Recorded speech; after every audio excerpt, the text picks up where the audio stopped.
Breaking news చూస్తున్నాం. తెలంగాణ ప్రభుత్వం రైతులకు మరోసారి శుభవార్త అందించింది. రైతు సంక్షేమం, పంటల కొనుగోలు, ఎరువుల సరఫరా, రైతు భరోసా నిధుల విడుదల వంటి కీలకమైనటువంటి అంశాలపైన రాష్ట్ర ప్రభుత్వం కీలక నిర్ణయాలు తీసుకుంది. ముఖ్యమంత్రి రేవంత్ రెడ్డి అధ్యక్షతన సచివాలయంలో జరిగినటువంటి మంత్రివర్గ సమావేశంలో రైతులకు సంబంధించినటువంటి పలు అంశాలపైన విస్తృతంగా చర్చించారు.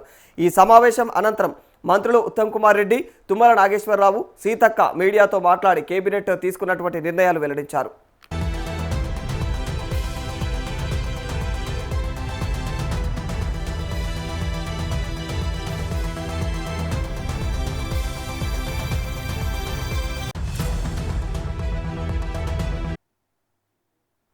సమావేశంలో ప్రధానంగా పంటల కొనుగోలు అంశంపైన చర్చ జరిగింది.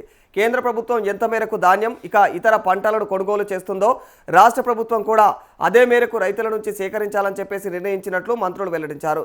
మరి కేంద్రం నిర్దేశించినటువంటి విధి విధానాల ప్రకారం పంటల కొనుగోలు ప్రక్రియను అమలు చేయడానికి రాష్ట్ర ప్రభుత్వం కూడా సిద్ధంగా ఉందని చెప్పేసి మంత్రి ఉత్తమ్ కుమార్ రెడ్డి తెలిపారు.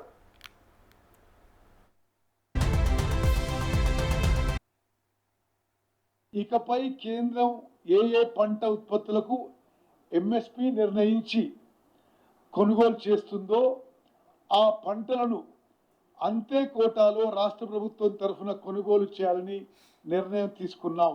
ఇకపై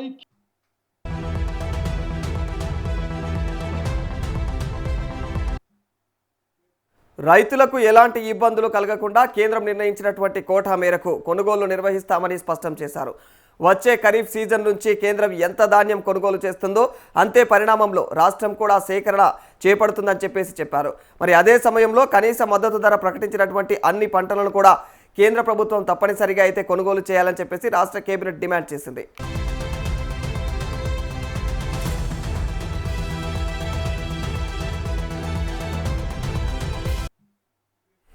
ఎరువుల సరఫరా అంశం కూడా సమావేశంలో ప్రాధాన్యత పొందింది.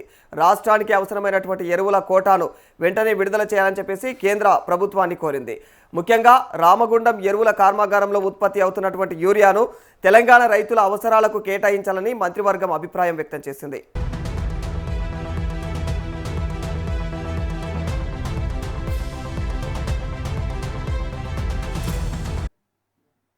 ప్రస్తుతం తెలంగాణలో ఉత్పత్తి అవుతున్న యూరియాను బీహార్, మధ్యప్రదేశ్ వంటి దూర ప్రాంతాలకు తరలిస్తూ ఉన్నారని, దీనివల్ల అదనపు రవాణా ఖర్చులు కూడా పెరుగుతున్నాయని మంత్రులు ఆవేదన వ్యక్తం చేశారు. అదే యూరియాను తెలంగాణకు కేటాయిస్తే రైతులకు సకాలంలో ఎరువులు అందడంతో పాటు ప్రభుత్వానికి కూడా రవాణా వ్యయం తగ్గుతుందని తెలిపారు.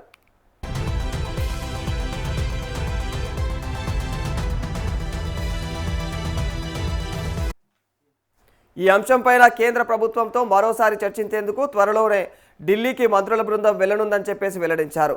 ఎరువుల కోటా పెంపుతో పాటు పంటల కొనుగోలు, మెట్రో విస్తరణ వంటి అంశాలపైన కేంద్ర మంత్రులను కలుసుకుని రాష్ట్ర ప్రభుత్వ అభ్యర్థనలను విన్నవించుకున్నట్లు తెలుపుతా ఉన్నారు.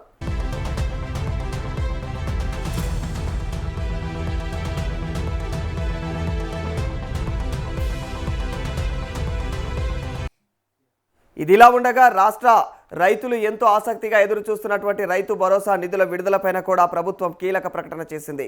ఈ నెల 30వ తేదీ నుంచి రైతుల ఖాతాల్లో రైతు భరోసా నిధులను జమ చేయనున్నట్లుగా అయితే మంత్రి ఉత్తమ్ కుమార్ రెడ్డి వెల్లడించారు.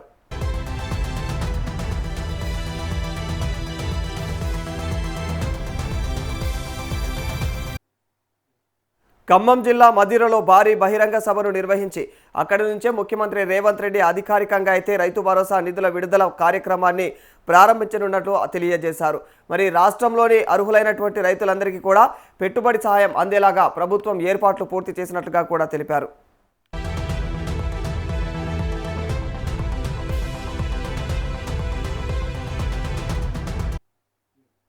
ఈసారి రైతు భరోసా నిధుల పంపిణీలో ప్రభుత్వం కొత్త విధానాన్ని అమలు చేయనుంది.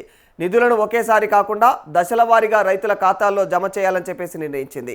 దీనివల్ల ప్రభుత్వ ఖజానాపైన ఆర్థిక భారం తగ్గడమే కాకుండా నిధుల పంపిణీ మరింత సమర్థవంతంగా సాగుతుందని చెప్పేసి అధికారులు భావిస్తున్నారు.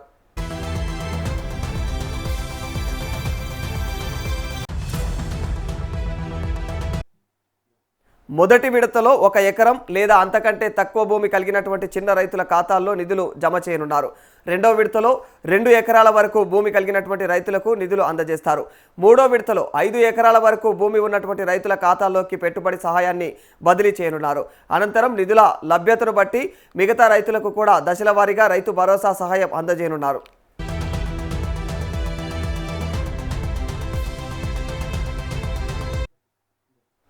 మరో కీలక నిర్ణయం బోనస్ పథకానికి సంబంధించింది.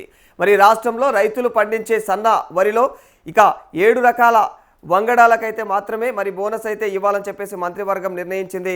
మార్కెట్ డిమాండ్, వినియోగదారుల అవసరాలు, ఎగుమతి అవకాశాలను దృష్టిలో ఉంచుకొని ఈ నిర్ణయం తీసుకున్నట్లు మంత్రి ఉత్తమ్ తెలియజేశారు.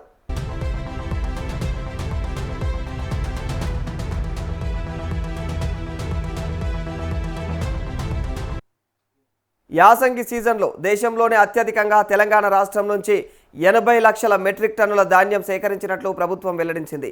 ఈ ధాన్యాన్ని మొత్తం కేంద్ర ప్రభుత్వం కొనుగోలు చేయాలని చెప్పేసి రాష్ట్ర కేబినెట్ మరోసారి డిమాండ్ చేసింది.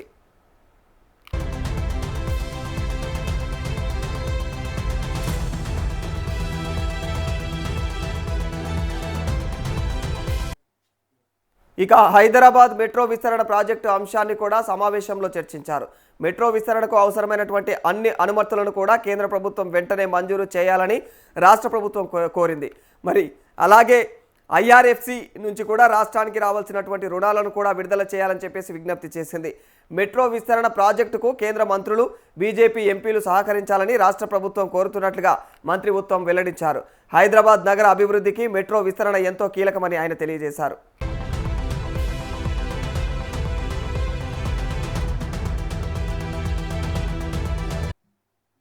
విద్యార్థులకు సంబంధించి కూడా ప్రభుత్వం ఒక ముఖ్యమైనటువంటి నిర్ణయం తీసుకుంది. ఈ నెల 21వ తేదీన రాష్ట్ర వ్యాప్తంగా 208 కేంద్రాల్లో నిర్వహించనున్నటువంటి నీట్ పరీక్షకు దాదాపుగా 2,95,000 మంది విద్యార్థులు హాజరు కానున్నారు. మరి ఈ విద్యార్థుల సౌకర్యార్థం పరీక్ష రోజున ఆర్టీసీ బస్సుల్లో ఉచిత ప్రయాణ సదుపాయం కల్పించాలని చెప్పేసి ప్రభుత్వం నిర్ణయించింది. ఇక ఉపాధి హామీ పథకానికి సంబంధించినటువంటి అంశంపైన కూడా కేబినెట్ చర్చించింది. కేంద్ర ప్రభుత్వం తీసుకొచ్చినటువంటి కొత్త విధానాన్ని రాష్ట్ర ప్రభుత్వం వ్యతిరేకిస్తున్నట్లయితే మంత్రి సీతక్క తెలిపారు.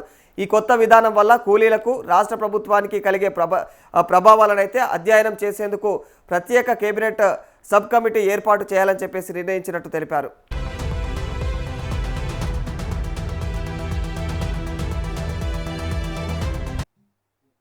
రాష్ట్రాలపైన అదనపు ఆర్థిక భారం పడకుండా, కూలీల హక్కులకు భంగం కలగకుండా కేంద్ర ప్రభుత్వం తన నిర్ణయాన్ని పునరాలోచించాలని చెప్పేసి తెలంగాణ ప్రభుత్వం డిమాండ్ చేసింది.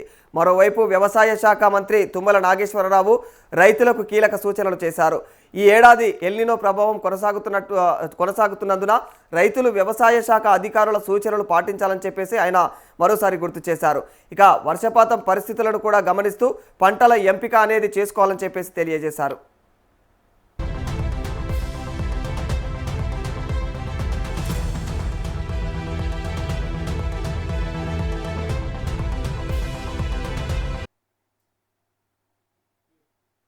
మొత్తంగా చూస్తే రైతు భరోసా నిధుల విడుదల, పంటల కొనుగోలు, ఎరువుల సరఫరా, బోనస్ ప్రకటన, నీట్ విద్యార్థులకు ఉచిత బస్సు ప్రయాణం వంటి అనేక కీలకమైనటువంటి నిర్ణయాలతో తెలంగాణ కేబినెట్ సమావేశం రైతులు, విద్యార్థులు, సామాన్య ప్రజలకు ప్రయోజనం చేకూర్చే విధంగా సాగింది.